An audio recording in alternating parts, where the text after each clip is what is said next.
नमस्कार सर्वांना, माझ्या यूट्यूब चॅनलमध्ये मनापासून खूप खूप स्वागत. तर हे बघा, सकाळची देवपूजा झालेली आहे. किती छान दिसत देव, एक नंबर झालेली आहे देवपूजा.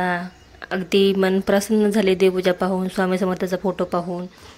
हे बघू शकताय. आता मी नाश्ता बनवलेला आहे. हे बघा, नाश्त्याला मस्त असे इडली, आप्पे, सांबर, चटणी बनवलेलं आहे. मुलं एकत्र बसून मिस्टर खातात. हे बघू शकताय. नक्ष पण खातोय. मुलांना कसं घाई गडबडीमध्ये शाळा लवकर असल्यामुळं फक्त उपीट शिरा असं उपमा बनवून देते. खाऊन खाऊन मुलं पण कंटाळले. तर म्हणले आज संडे आहे, मुलांना पण असं वेगळा पदार्थ बनवून द्यावा. तर आज मुलं इडली, सांबर, चटणी, आप्पे खातात एकत्र बसून. हे बघू शकता. छान. आमचा मयंक चाललंय, भांडणं करत होता मयंक. त्याचे पप्पा नको भांडणं करू, शांत बस म्हणते त्याला. त्याला तर सेपरेट ताट वाढलं जेवायला, त्यांना जेवण करते. नक्ष म्हणते काकू छान झालेत आप्पे. मिस्टर पण एक नंबर झाले, छान झालेत म्हणून सांगतात मला. आमचा आतरव पण छान झाले मम्मी म्हणतोय.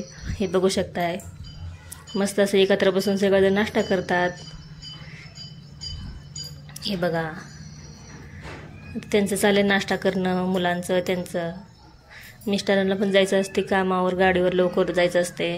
तर आधी त्यांचं पटकन त्यांना गरम गरम आप्पे बनवून दिले. त्यांनी नाश्ता करून आता बाहेर गेलात आहे. हे बघू शकता. चालले आता बनवणं. आता मी आजी गरम गरम आप्पे बनवते, मग नाश्ता करून घेता आम्ही दोघे पण. हे बघा, आता मुलं वेळे सगळे खाऊन झालेले आहेत, नाश्ता करून झालेत मुलांचा ते सगळ्यांचा. आता मुलांना सांगते मी, अभ्यास करा. आता पावसा पाण्याचं बाहेर जाऊ नका, पाऊस येतो, चिखलामध्ये जाऊ नका. तुम्ही आता का नाश्ता केला तर अभ्यासाला बसा म्हणून सांगते. आता मुलं पण अभ्यासाला बसलेले आहेत. आता आप्पे बनवते मी. आप्पेचं कसं आता साईडने टाकून घ्यायचं आधी, नंतर मध्ये टाकायचं.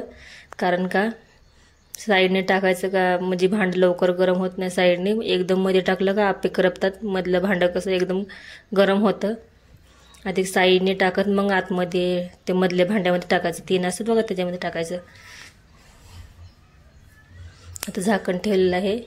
मस्त आता आप्पे वाफून झालेले आहेत. आता पलटी करून घेते ह्याला मी. हे बघू शकताय. मस्त असं पलटी करते.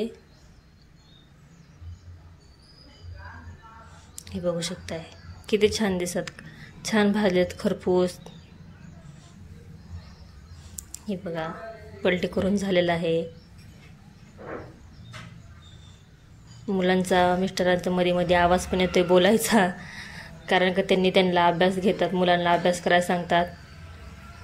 मी तो अभ्यास करून झाला पाहिजे तुमचा म्हणतात त्यांना. मी बाहेर चालले, मला अभ्यास करून झाला पाहिजे. हे बघा, आप्पे झालेले आहेत. नक्ष पण आता नक्षला सर्दी झालेला आहे. नक्षचा चेहरा किती बारीक झाला आहे बघा मुलांचा. तिघांना पण सर्दी खोकला झालेला आहे. वातावरण बी पावसाचं आहे.